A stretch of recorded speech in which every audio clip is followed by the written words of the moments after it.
ආයුබෝවන් easy talk නාලිකාවට ඔබව සාදරයෙන් පිළිගන්නවා.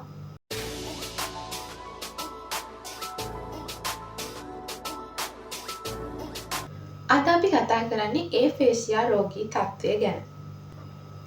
ඒෆේසියා කියලා කියන්නේ සාමාන්‍යයෙන් භාෂාව තේරුම් ගැනීම, භාෂාව හැසිරවීම, සරලවම ගත්තොත් කතා කිරීම සහ අවබෝධ කර ගැනීමේ ශක්තිය පොඩ්ඩක් හෝ නැත්තටම නැති වෙලා යන රෝගී තත්ත්වයක්.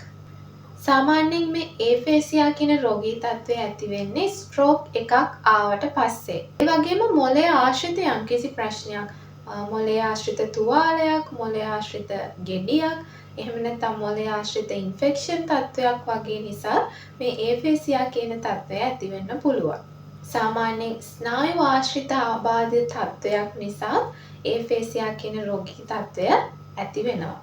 සාමාන්‍යයෙන් මේ ඒෆේසියා කියන රෝගී තත්ත්වයේදී දැක ගන්න පුළුවන් කතාව සහ භාෂාවට අමතරව ස්නායු පද්ධතිය ආශ්‍රිතව ඇතිවන දුර්වලතාවයන් කිහිපයකුත්. ඒෆේසියා කියන රෝගී තත්ත්වයේ රෝග ලක්ෂණ කිහිපයක් අපි ගත්තොත් තව පුද්ගලයෙක් කියන දෙයක් තේරුම් ගැනීමට අපහසු වෙන්න පුළුවන්. ඒ වගේම Tamanට දෙයක් කියා ගන්න අමාරු වෙන්න පුළුවන්. සමහර වෙලාවට එයා කතා කරන ශබ්ද තේරුම් ගන්න, ඒ කියන්නේ වචන පැටලෙනවා, ශබ්ද මාරු වෙනවා, ශබ්ද හැලෙනවා. ඒ වගේ අර කතාවේ ක්වොලිටි එකට බාධා වෙන ශබ්ද උච්චාරණයේ දෝෂ සරල වශයෙන් ඇති වෙන්න පුළුවන්. කලින් ලියන්න කියන්න පුළුවන් කෙනෙක් නම් මේ ඒෆේසියා කියන රෝගී තත්ත්වය හැදුනට පස්සේ කියවීම, ලියවීම අමාරු වෙන්න පුළුවන්. ඒ වගේම නම්බර්ස් පාවිච්චි කිරීමත් අමාරු වෙන්න පුළුවන්. සාමාන්‍යයෙන් අපිට පුළුවන් මේ ඒෆේසියා කියන රෝගී තත්ත්වය කොටස් 3ක් යටතේ වර්ග කරගන්න. පළවෙනි එක තමයි non fluent. එහෙම නැත්නම් කතා කිරීමේ අපහසුතාවය. ඒ වගේම කතා කරගෙන යද්දී වචන අමතක වෙනවා.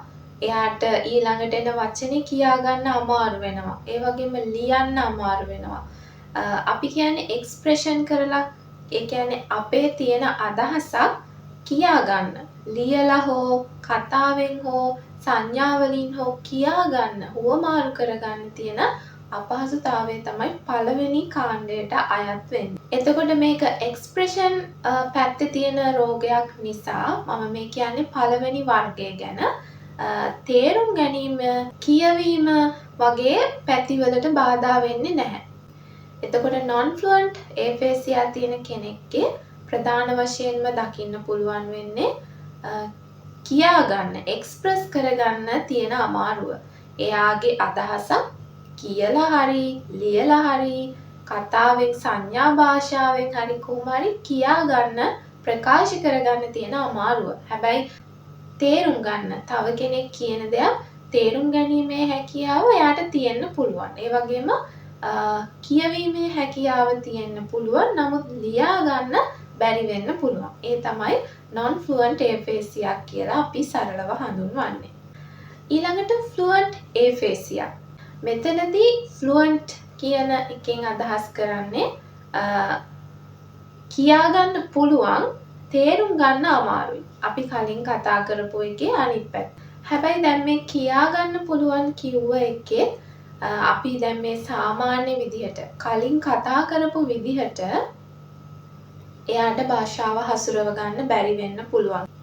සාමාන්‍යයෙන් මේ fluent aphasia කියන තත්වයේදී කතා කරන්න පුළුවන් වුණාට කතාව අපැහැදිලි වෙන්න පුළුවන්.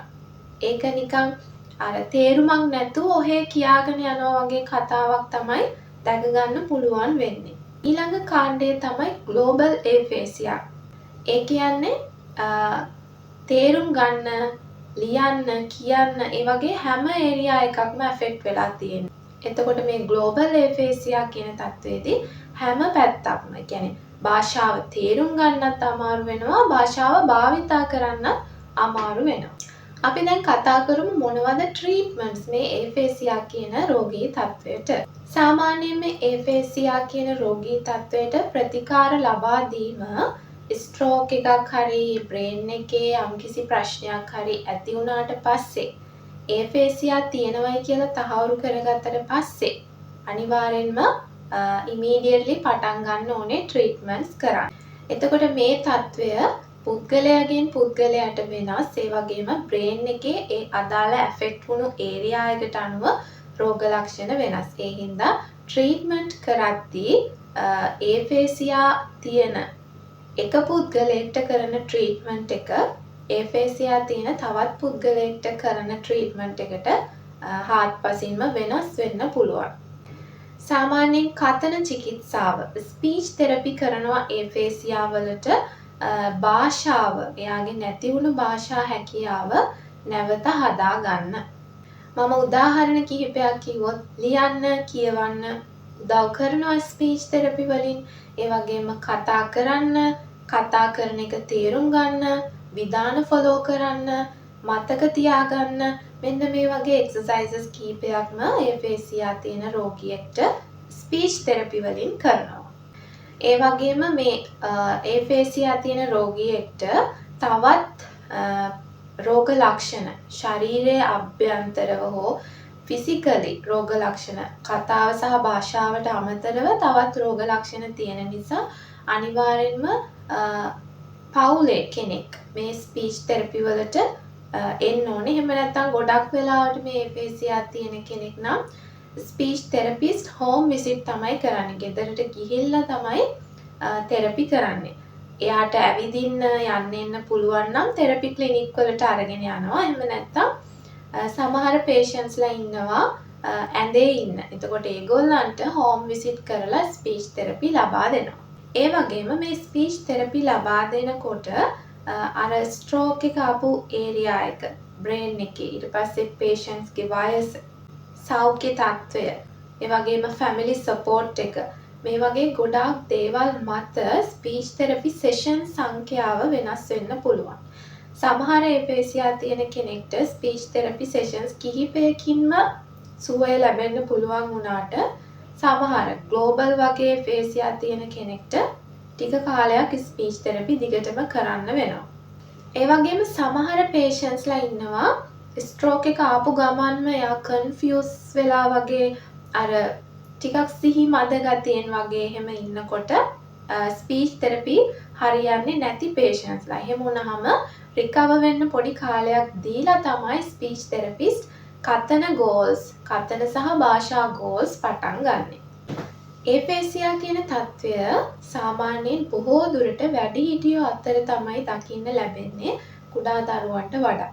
එතකොට ඔබේ ගෙදරත් මේ වගේ ස්ට්‍රෝක් එකක් හැදිලා හැබැයි කතා කරගන්න බැරුව ඉන්න වැඩිහිටි පුද්ගලයෙක් ඉන්නවා නම් ඔබ දන්නේ නැත්නම් ස්පීච් තෙරපි වලින් ඒ පුද්ගලයාගේ කතාව සහ භාෂාව වර්ධනය කරගන්න අඩුම තරමේ යට එයාගේ හිතේ තියෙන දේ කියා ගන්න, ලියලා පෙන්නන්න, අතින් පෙන්නන්න මේ වගේ අර කමියුනිකේෂන් සංනිවේදනය කරන්න කියලා දෙන්න ස්පීච් තෙරපිස්ලා පුහුණු වෙලා ඉන්නවා. ඉතින් අද අපි කතා කරේ ඒෆේසියා කියන රෝගී තත්ත්වය ගැන.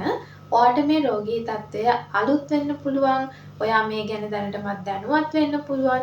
හැබැයි ස්පීච් තෙරපි අනිවාර්යෙන්ම ඔයාගේ ගෙදරත් වැඩිහිටි පුද්ගලයෙක් ඉන්නවා නම් ඔන්න ඔයාට පටන් ගන්න පුළුවන් ඒ පුද්ගලයාගේ කතාව සහ භාෂාව ආයෙත් හදා ගන්න. කමෙන්ට් එකක් දාන්න ඒෆේසියා රෝගී තත්ත්වය ගැන තව දුරටත් ඔබට දැනගන්න අවශ්‍ය නම්. ගිහින් එන්න. සුබ දවසක්.